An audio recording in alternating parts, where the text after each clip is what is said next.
Complete game coverage of the Cougars is right here on the KSL Sports Zone. The Cougars get set for a home showdown with Stanford this Saturday. Your home for the best coverage of Cougar football is right here on 97.5, the KSL Sports Zone.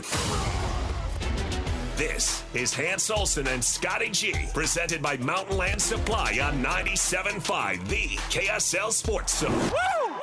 Hans Olsen, Scott Gerard, 97.5, the KSL Sports Zone. It's your Cougar preview show. Every Wednesday, we do it from 1 to 3. Thursdays, it'll be your Ute preview show. Fridays, Football Friday with Alema Harrington and Ron McBride. Nobody breaks down the teams you're passionate about better than 97.5, the KSL Sports Zone. And nobody breaks down Cougar football better than this guy. He is the voice of the Cougars, Greg Wrubell, kind enough to join us. Greg, how are you? Hey, Greg.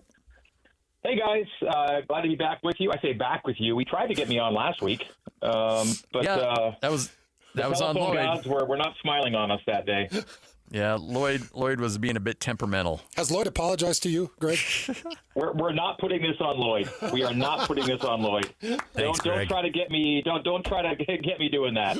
I'm not going to get on his bad side. There's no way. Well, you've been in this business long enough to know that sometimes those signals just don't work.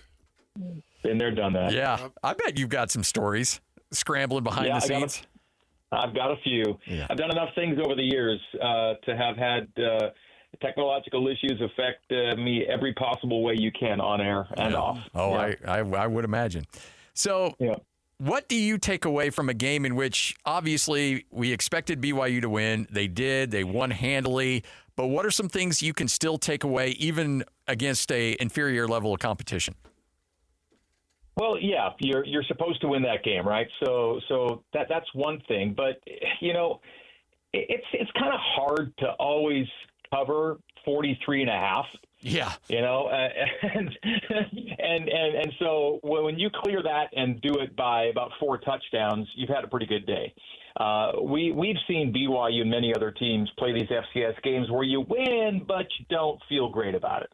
You know, you win, but you're sloppy. You win, but you turn it over.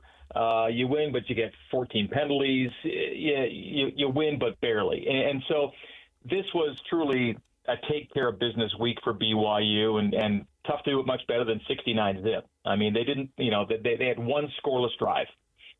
And then they kind of made up for that by scoring on a blocked field goal for touchdown. So basically every time BYU could touch the football, they scored a touchdown with it. And so it was almost a perfect week.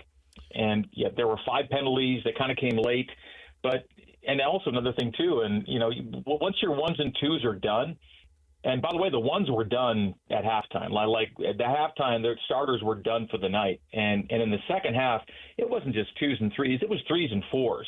And to keep a shutout with the 3s and 4s going against anybody's starters, FCS or otherwise, it was a good job by BYU. We've seen a lot of games where you have a shutout at halftime, you're cruising. You empty the bench and you have some letdowns, and you get scored on, and the inexperience comes to the fore. But I thought really everyone who played really well, and the ones who were not in the game were visibly and audibly supporting their guys from start to finish. Hans brought this up on the broadcast, and a number of coaches did too. The crowd, which was 65,000, largest crowd in 16 years, there were very few people leaving. I mean, you're in the middle of the fourth quarter up 60-plus, and it was tough to find empty seats. And Hans spotted that and kind of called it out, you know, pretty accurately. It was a night where everyone was enjoying what they were seeing. What they were seeing was some really good football. Bear Bachmeier, for a true freshman, making his first start at that level, you know, really tough to find any holes in his game from Saturday night. So, yeah, I really just can't find a lot to take issue with at all with how that game went. So outside of Bear Bachmeier and his debut, take me through a name or two, offensively, defensively, that when we started to see depth, or maybe we saw them in their first start, a couple of guys that caught your eye that you're excited to see against Stanford and excited to see their career play out. Well, you noted this probably better than anybody, but Kyle Safarchuk played a lot of snaps. They really rotated those 6 offensive linemen for 5 spots back when the starters were still in. Cody Hagan, I thought, really jumped out.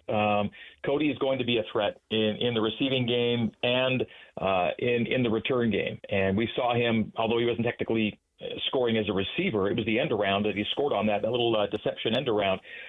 He scored on a 57-yard run, and he's fast like Parker Kingston. They're both going to be return threats, really like what we saw from Cody. JoJo did not catch a ball, but JoJo was in the game. He was engaged. He had great blocks on at least 2 plays that I can remember that sprung teammates for big gainers.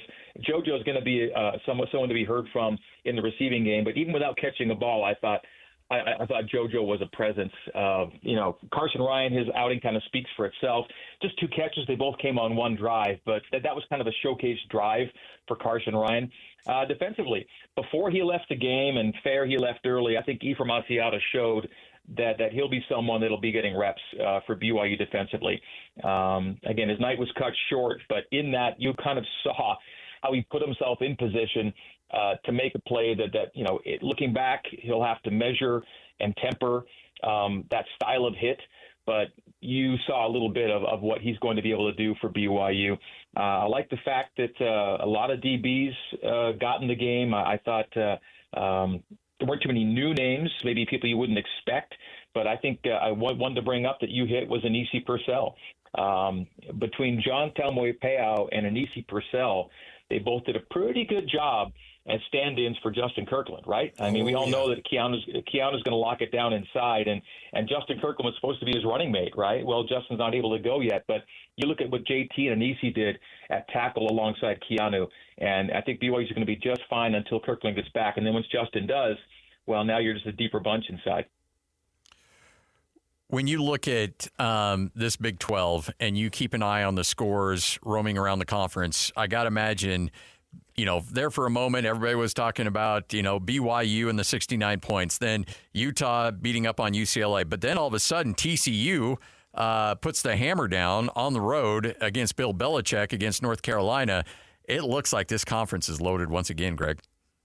Loaded and totally wide open. Yeah. I just don't know how you say this is the best team in the Big 12, either preseason or week 1. I think it's going to be fun week to week. I think it's a compelling conference. And yes, I'm completely biased, and I'm going to be a shill for Brett Yormark in this league as long as I'm doing this job.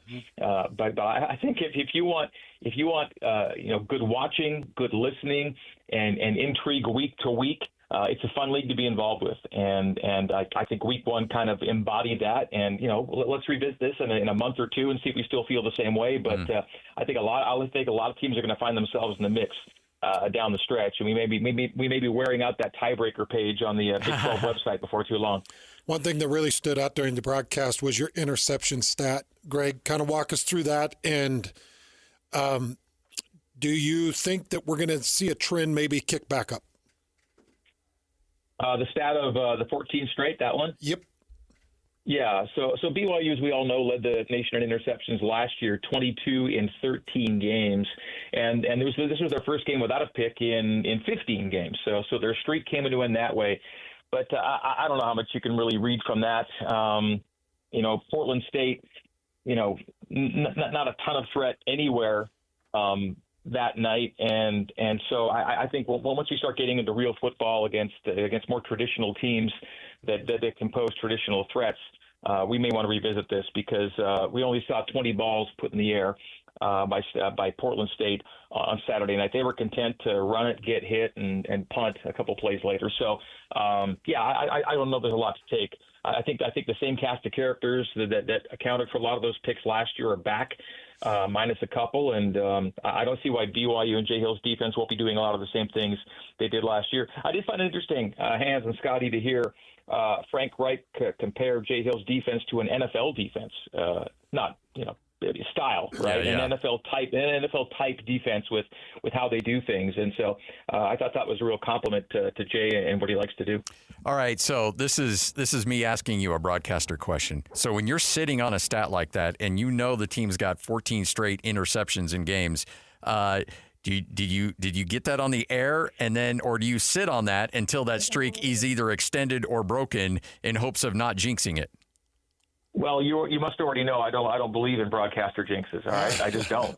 I don't, and I can't, and I won't. Attaboy. That said, I forget when it came up, or if it was post game, or I really kind of forget because I didn't think of it as a huge deal. Like it wasn't a major storyline. It was kind of a cool number. Yeah. They had one every game last year. Because of the way the game was going, I really wasn't stressing it or sweating it or like they got to get this. It just kind of was just another number that night. If it was maybe something different. I don't know, like, let's say a guy's got a 100-yard streak of rushing games going and he's sitting at 96 and they take him out leading by 25, that's something I might make a little more of an issue of, that kind of thing. But I really, as far as the jinx thing, I mean, I've shared way too many stats online, on air over the years to ever think that any of them have any impact on anything that's happening on the field. I mean, because if I say something has happened for 17 straight games and it happens again, well, did I help it happen again? No, it's the same way if I didn't hurt it if it doesn't happen again. It's just a number, it's just a stat, it's just facts, it's just info. It doesn't mean anything to the outcome of the game. I find it interesting. I find it entertaining. I find stats illustrative and sometimes really compelling and intriguing, but I never think that anything statistically that I share is going to have any kind of an impact. And it's always coincidental. If something does or doesn't happen after we've said something, it's always complete coincidence and never a result of the broadcaster. Now, we'll say this. If you're a baseball team, I was just bringing up baseball and no hitters. That's exactly where I was going to go. Okay. If you're a baseball team, all right, and your guy is throwing a no-hitter, yep. If you guys in the dugout want to ignore him, absolutely, by all means, you do it. In the dugout, do whatever you want. On the field of play, you've got superstitions, carry him out. But by no means am I compelled in the booth to ignore the fact that a guy's got a no-hitter going. And if I say he's got a no-hitter going and it doesn't happen, it's not my fault. I love it. I love it. One number you did share on Twitter earlier today was BYU rushing stat that goes back to the 1970s. Oh, yeah. Yeah. Okay. Hit me with it. I believe it was games over 300 yards rushing since 1970. They're undefeated. Very close. 1972. So I start with Lavell's first year, right? Okay. So that's when kind of the quote unquote modern era of BYU football starts. So we're going to go with Lavelle in 1972. Yeah. Saturday being the most recent game, when BYU runs for 300 or more yards, they're undefeated, okay? Which is kind of cool when you think about this is a stat that's gone 50-plus years now.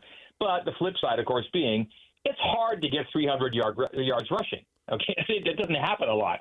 Now I know that, the academy teams are doing it all the time and losing games. Like Air Force could run for 335 and lose a game. I'm sure that's happened a bunch of times.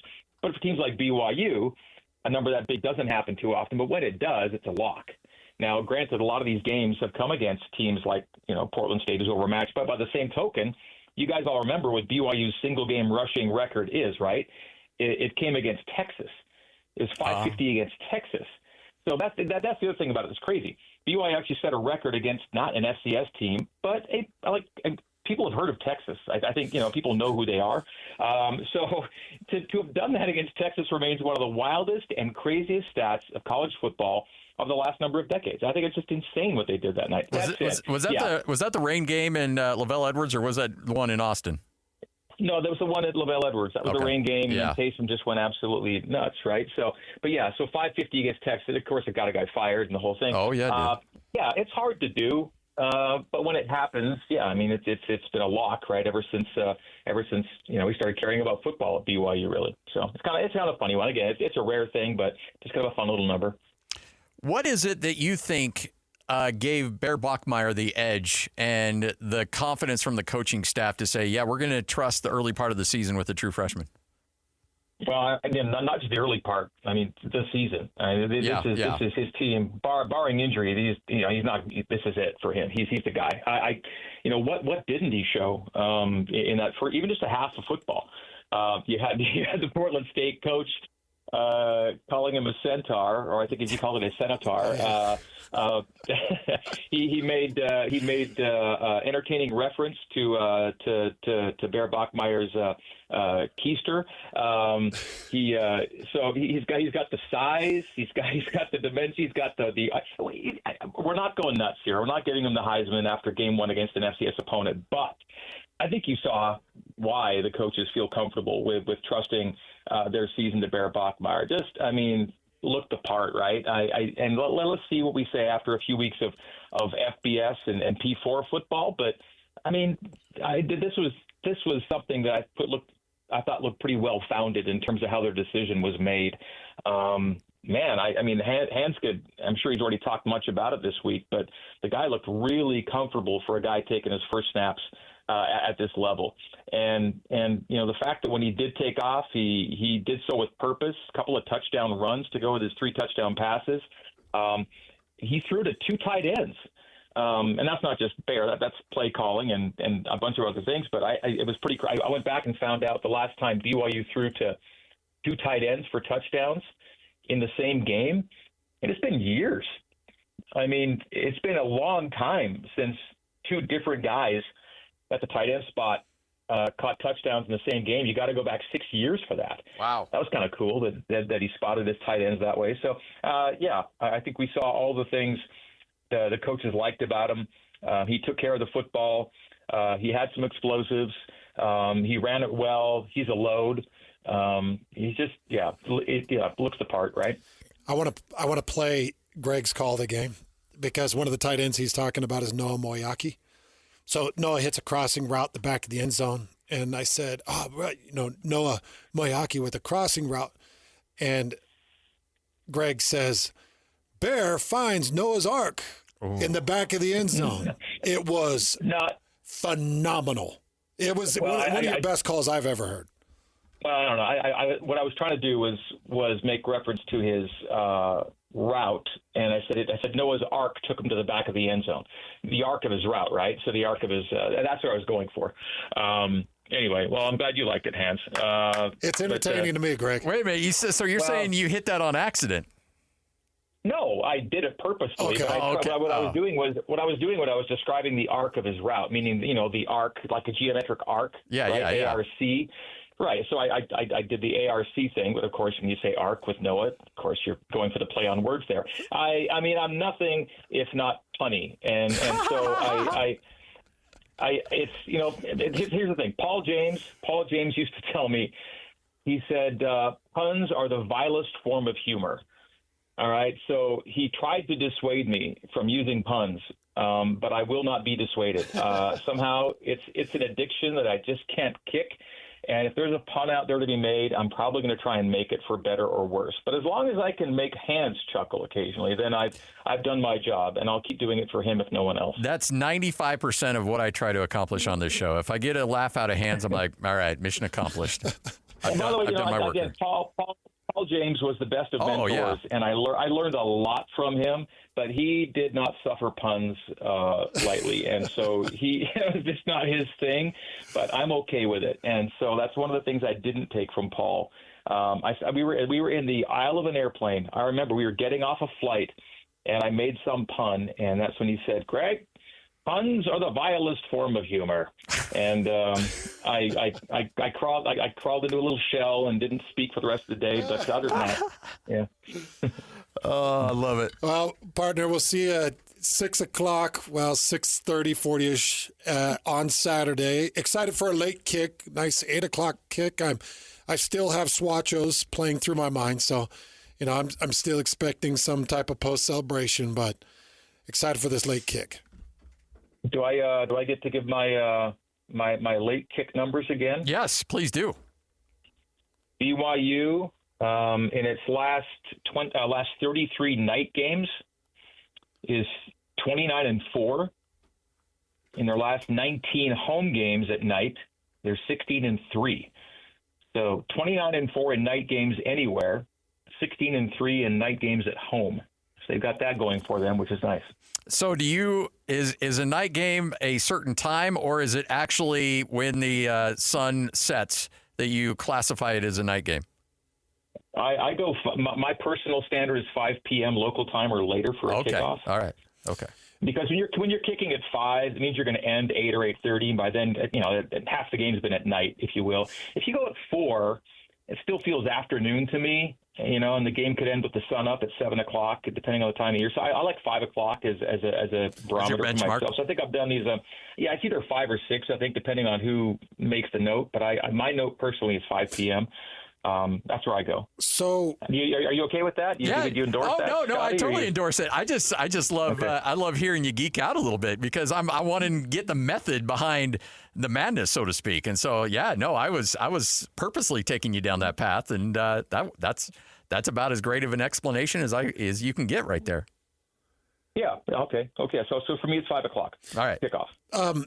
I have not heard Stanford. Now, Portland State, there was a big deal. Like every seat sold, it was jam-packed. It's a sellout for Stanford because got to imagine this environment's going to play a big part in this game too. I think right now the first 4 games are already sold out. Good. And that means, that now takes you into mid-November because then TCU's coming in November 15th and UCF November 29th. And there may just be a handful left for those games. So, we're going to be looking at sellouts all year, I think. The number's going to vary because last week's attendance number was still 2,000 over capacity. So crazy. They're counting everyone that can get in. That's how you get the biggest crowd in 16 years, what they had last week. So, there's no better place to watch a football game, and especially at night. And I'm already looking forward to Saturday night to see Hands up there and do our thing again. And I know you tried to say goodbye to me 90 seconds ago, but here I am still chatting with you. Time flies, though, with you guys. It's always fun, and as it does with Hands as well. I look forward to a nice long late night with the big man. We'll be on the air till the wee hours on Sunday morning. My guy's not quite as big, though. He's svelte. He's trim, like he was always looked like he was chiseled out of granite, but now it's even more so. So I know, but when I get a hug from him, it's still it's an experience. No, so he's big enough. I just know there's going to be a call and there's going to be a big moment, and then he's just going to lift you above his head and do just a quick squat. It's only a matter of time. Yep. He could do it. You're the best, Greg. Thanks so much. Thanks, Greg. Anytime, guys. Thanks. There he is, Greg Wrubell, voice of the Cougars. I was not trying to provoke him. He kind of felt like I was trying to poke the bear a little bit. I was not trying to do that. I was just curious about how he classifies a night game. Because, you'll see on the game notes, they'll say, conditions at kickoff, it'll be like 90 degrees and dark or 90 degrees, partly sunny, stuff like that. And so I really, truly wanted to know what he classified a night game as. And so he's like, well, is that, when he said, is that good enough? And I'm like, well, yeah, no, I was just curious. I never, ever, ever, ever want to offend Greg. Have you had because I've been on the wrong side of one of his jabs, and I don't want to go there again. Yeah, he got you on a joke. He got me. He got you. Did you have a night classification? I would have thought 7, but 5 makes sense because to his rationale, and I think he's right, is by the time that game's over, it's dark. So makes sense. So if the game at any point is at night, then call it a night game. Call it a night game. Yeah. That makes sense. Yeah. I was trying to look to see if Stanford was a sellout, and so I didn't even hear his response to what a night game is. And when you looked at me like, were you thinking, oh, geez, like I'm not trying to stir it. Well, and I just don't want him to be cranky at me and then take it out on you. Like that. I don't think he'll ever take it out on me. Okay. I mean, I would hope not. Yeah. I get a random punch to the stomach during the broadcast. Hey, that's for the night comment. Yeah. Hey. You go give that to Scott. Okay. Let him know. I'll deliver that one. Hands and Scotty, 97.5, the KSL Sports Zone. It's another battle for the Aggies, and the KSL Sports Zone has it covered. It's a trip to College Station for Utah State as they take on Texas A&M. Your home for all the play-by-play coverage of Aggie football is right here on 97.5, the KSL Sports Zone. This is Hans Olsen and Scotty G, presented by Mountain Land Supply on 97.5, the KSL Sports Zone. By the way, clarification from Greg, who just texted me, I was not bothered in the least by your game night question. Simply asking you as a fellow broadcaster if you endorse my definition. Yes, I 1,000% endorsed it. The definition makes a lot of sense. It makes 100%. So I appreciate that. I just want to always make sure, because I am not blowing smoke when I say this. Real talk here.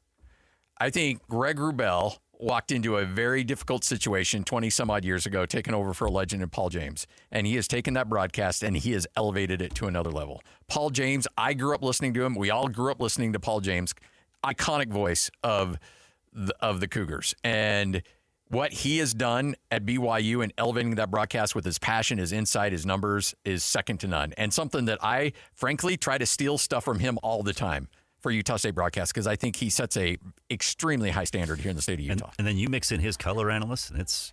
Yeah, absolutely. It's next level. It's up there. Honestly. I wish Greg would have called my games, because he would have called me Hans. He would have, guaranteed. I promise you. I wouldn't have had to change my spelling to H-A-N-C-E in an attempt to get him to call me Hans. He'd have called me Hans, because my name's Hans. Yeah. Paul refused. Just wouldn't. You want me to call you handsome? Nah, I didn't want to. He thought it was German pronunciation. It's like, this is the way you should pronounce it. Not the way you do pronounce it. I'm going to give you the right way to pronounce it. And I'm still struggling with Lloyd's insinuation of my favorite karaoke song.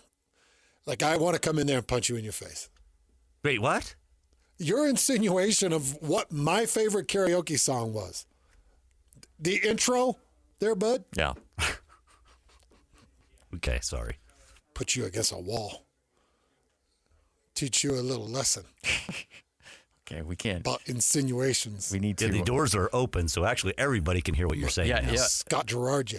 Oh, hey. The Bulldog. Hey, the Bulldog. I don't want to get dragged into this. And that was it. And by the way, for those listening, in our Bonneville HR department, that was a different company we were working for at the time, not this one.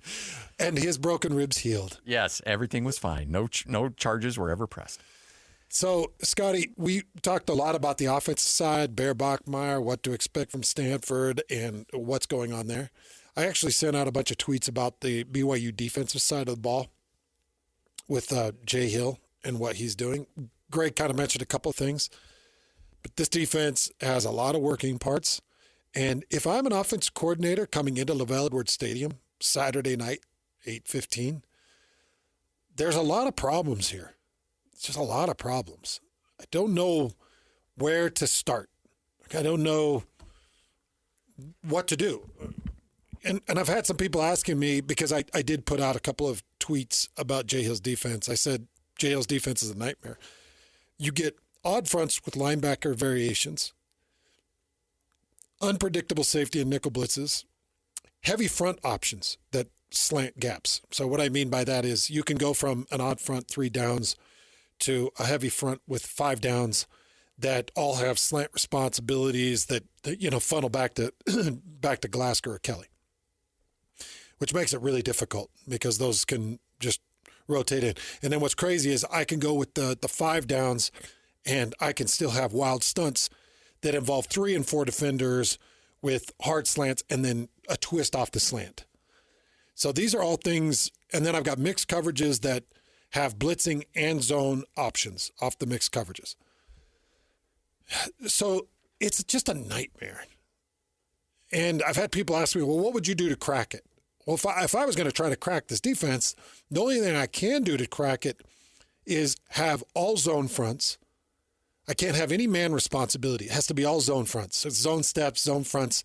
So everything I'm doing, Scotty, with my offensive line, we're all on railroad tracks. And whatever comes across our railroad track, we have to pick up. Yeah. Because if I have a man responsibility, I've got men that are ditching and men that are vacating and then other men that are coming around and aren't where they're supposed to be. So everything I would do is zone up front. And then everything I do in my routes would be any type of stops and any type of set in zones. If I happen to get pressed or manned up, then I look away from the press or man and I drop to the drag. That's it. I don't know what else to do. And then I hope that my offensive line will pick up whatever strange blitz that's coming my way. And because there were, I think BYU had 9 TFLs. They had 2 sacks, but then they had a bunch more pressures and a bunch more quarterback hits. I don't know exactly what it's gonna look like defensively against Stanford. I don't know. With Stanford, I could see them shutting Stanford out. Oh, I could too. If Stanford plays like they did against Hawaii, and Branson plays quarterback like he did against Hawaii, it'll be a shutout. I just think that quarterback has way more potential. It can do way more than what we saw against Hawaii. Did you see the video I tweeted out of his drop to the flats? Yeah. I tweeted out the video that John referenced. He didn't reference my video. He referenced the throw from Branson to Roosh, the tight end. Mm-hmm. It's that he had to dive for. Yeah, it's one of the worst throws I've ever seen. I think it was on 3rd and 1 or 3rd and 2. It's one of the worst throws I've ever seen. What kind of crap throw is that? No pressure. Those tight ends deserve better. No, especially that one. Yeah. Yeah, especially that one. But it's like, where are you, bud? Did you show up for the game? Are you going to show up on Saturday night? Or is it going to be the same guy that we saw show up on the Rock? Well, and that's why in talking to him and talking to John, that's why I said, what's the leash like? Because if he goes out against BYU and he's making throws like that, they won't score. You're right. It'll be a shutout. It'll be a shutout. If that's how you want to play. I would be ready to pull the plug real quick if it's not happening with him. Yeah, I would too. I don't know what you do. I don't know, where do you go with your quarterback? If you sit Branson, you've got a freshman out of Huntington Beach in Elijah Brown. Got a junior out of Lakewood, California, Miles Jackson. You got a senior in Charlie Meyer, and then a sophomore in Dylan Risk. Oh, that's Dylan Risk. Yeah. Sorry, did John talk about him? No, I don't remember him bringing that up. Dylan Risk. We all know who Dylan Risk is. BYU saw him for UCF. Yeah. Wasn't it Risk that came in and took over and nearly got UCF back in that game? I think so. I'm pulling up the box score here. If that's the same guy, and he's sitting there, he's a good dual threat. And I actually think that is the kind of quarterback that might give this defense, when you talk about things to attack this defense, a true dual threat quarterback could certainly help in that regard. Well, if I remember right, Dylan Risk came in against BYU, and he had a touchdown or two. Remember, he came in and subbed in and got things going on the ground. Yeah, he was 6 of 10 and a touchdown in that game. Okay, so he did have a touchdown. And 102 yards. Yeah, but what was he on the ground? 25, 20? He was up there in rushing yards too. 4 for 31. Yeah. 7.75 average. I remember when Dylan Risk hit the field for UCF. Yeah, and he was, by the way, the previous 5 games did not play, but got thrown into the fire against BYU in that game. Good memory. And I remember I had planned for him. I remember having him on my depth chart and thinking, maybe, because at that point, was it KJ? Who was it? Who was starting? KJ? Yeah. Yeah, KJ Jefferson. It was KJ. Because I remember going into that game thinking, I don't know if KJ makes it out of this game. Yeah. And Risk came in and he had it